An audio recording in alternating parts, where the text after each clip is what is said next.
The largest post-COVID Memorial Day crowd in Endicott lined Washington Avenue today to honor our nation's veterans.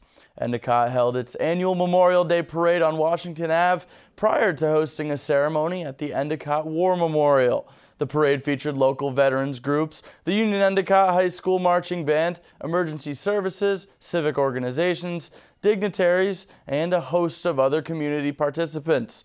After the procession, spectators gathered for a memorial service to honor those who paid the ultimate sacrifice for our nation. Chaplain Dennis Noda explains the importance of observing the federal holiday.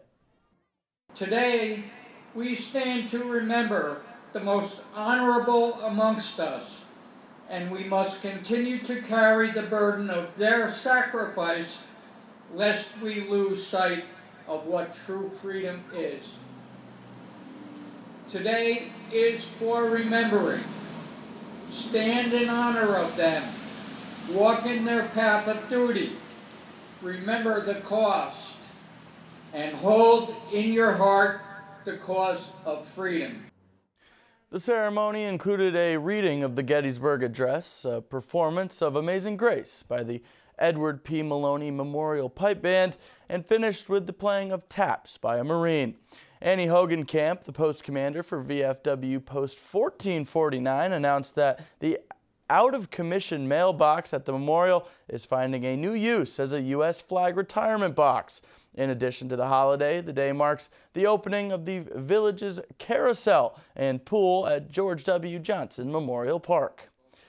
Just 2 hours later, the city of Binghamton hosted its own Memorial Day parade. The procession kicked off at the American Legion Post 80 on Main Street and continued to the Broome County Courthouse. A plethora of groups participated today, like the Binghamton Police and Fire Department, New York State Police, Broome County Sheriff's Office, the Rumble Ponies, the Triple Cities Choppers, and perhaps the longest and flashiest of the day, the Twin Tiers Mustang Club.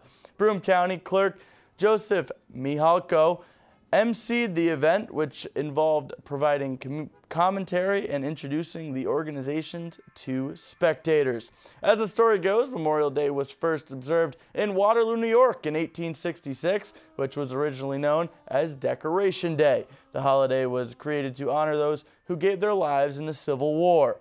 Binghamton adopted the tradition 3 years later, and in the years following, New York State was the first in the nation to make it a holiday in 1874.